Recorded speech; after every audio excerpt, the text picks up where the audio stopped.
Hello, this is my 5th video about my journey with cancer. As a review, I have nasopharyngeal cancer. It's metastasized to the bone.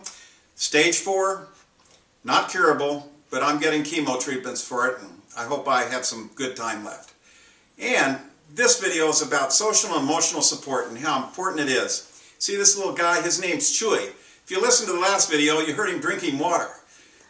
He's a cute little guy, and someone suggested we get a dog, and it's the best thing we ever did for both me and my wife. And he's a cute little guy, and he'll stay here maybe for a little while. Social support is so important, and I want to give you some ideas how people have helped me so I'm not alone. And from emails to Facebook to text messages to telephone calls to hits on our blog and these videos have just social networking. It's unbelievable. 700 to 1,500 hits on the videos, and it's just amazing. And almost every day. And this little guy is about ready to get down, so I'm going to let him get down. Bye, Chewy. Yeah. And you know, it's really great what people do for you. You know, people make hats for me. These are really neat, nice colors, black and gold, as opposed to this horrible color. If you know, you know. This is my old puke bucket. I haven't puked yet, but you know, I want to beat these Kansas Jayhawks just like we did in football. I want to beat them in basketball. We'll beat these Sooners by 40 points already. That's a really good deal. But these were nice knitted hats. I have a dear friend who got me a fancy hat, New York hat here.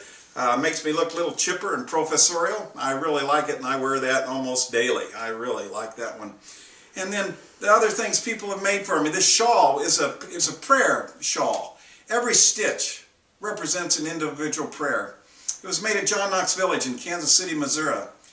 What a nice thing. And there are churches with prayer chains and individual prayers. It's just really overwhelming. And then, of course, there are people who drop by my office. Some people come by and they'll do a thumbs up, David, and I'll give it back to them. Some will come in and talk. Some come in and give me a hug. And then, of course, some people come in and they do all three. It's really nice. It's really special. I'm so glad I've been open and public about this. I'm not so sure it would happen otherwise.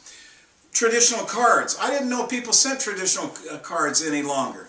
I mean, I have over 100 of these. This is just a small sampling, if you can see them here. And some of them are hilarious. One card, this isn't the one, but it said chemo sucks on the front, and then you open it up and it says, sucks that cancer right out of your body.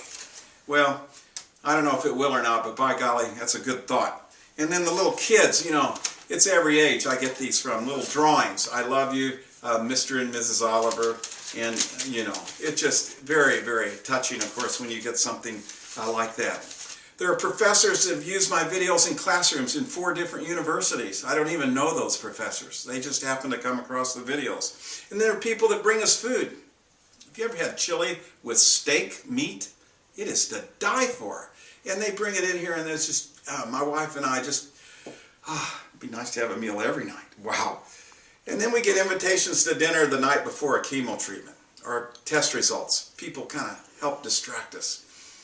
And then we have people bringing us books, who are doing research for us.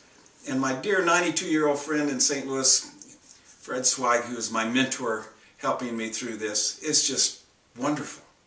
We even have a student colleague who is currently working with an authority on the person who invented the PET scan at the University of Iowa.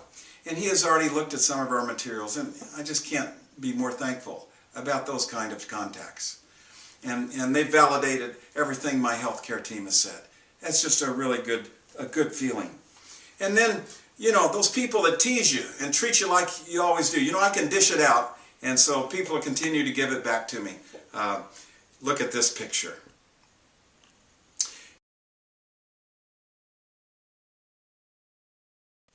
Here you can see my son-in-law, who has brought me some O'Doul's. Now, I don't drink alcohol, but O'Doul's I can handle. And here we are. This is during a chemo treatment at Ellis Michelle Cancer Center. Oh man, that was funny. We got a lot of looks, but they did not take the bottles out of our hands. God bless them. It was a lot of fun and quite a day. I don't know that he'll bring those every time, though. The point is that cancer consumes your life. For 17 weeks now, for over 120 days, every day, you can't get away from it.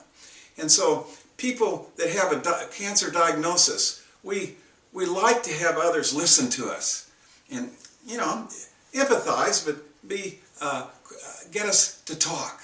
Get us to talk. And we will be open, and we have a lot to teach. And maybe we can teach some things that be good for you and learning. And maybe some of these ideas will be helpful to you. So next time, call a friend who has cancer. Thanks very much.